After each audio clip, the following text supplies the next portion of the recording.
ఇంట్లో సామాన్లు కడిగి చెప్పండి. 6 ఏళ్ల పిల్లోడు ఒక జీవితం నాశనం అయిపోయింది. మీరే చెప్పండి, ఇప్పుడు ఏం చేస్తారు?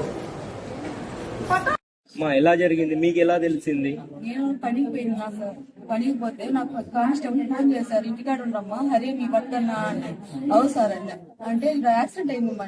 యాక్సిడెంట్ ఏం యాక్సిడెంట్ సార్ అంటే టిమ్స్ లో ఉన్నారు, మీరు రాని అర్జెంట్ అన్నారు. టిమ్స్ కడికి వచ్చేసరికి ఇట్లా పడింది సార్. ఆడ శోభయాత్రలో అట్లా 10 బాణాలన్నీ పగిలి ఇట్లా కడుపులో పోయి పేగులను బయటకు వచ్చినాయని చెప్పినారు సార్. టిమ్స్ లో అర్జెంట్ గా వచ్చేసినాం సార్. మీరు ఎప్పుడు వచ్చారు? రాత్రి ఎన్ని గంటలకు వచ్చారు? నేను ఇంటికి వచ్చేసినా సార్. అప్పటి నుంచి మీకు డాక్టర్లు మాట్లాడారా, ఏమన్నా చెప్పారా? మాట్లాడారు, చెప్తున్నారు.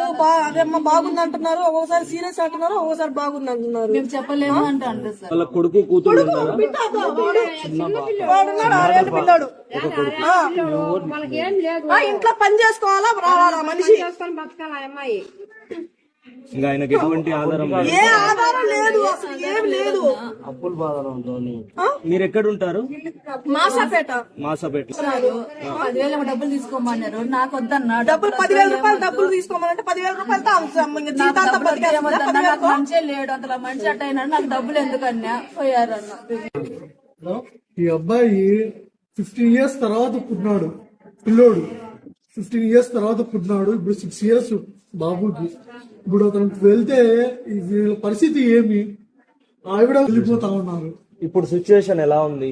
చాలా క్రిటికల్ గా ఉందన్న. అసలు ఇప్పుడు చెప్పలేము అంటున్నారు. మేము ఒకటే అడుగుతున్నామన్నా, ఈ బాబుకి ఆ బిడ్డకి వాళ్ళ తల్లికి మీరు ఏం చేస్తారో చేయండి.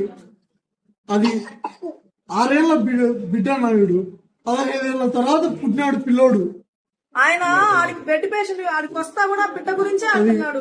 పిల్లోడు తాళాలు, పిల్లోడు జాగ్రత్త, పిల్లోడు జాగ్రత్త.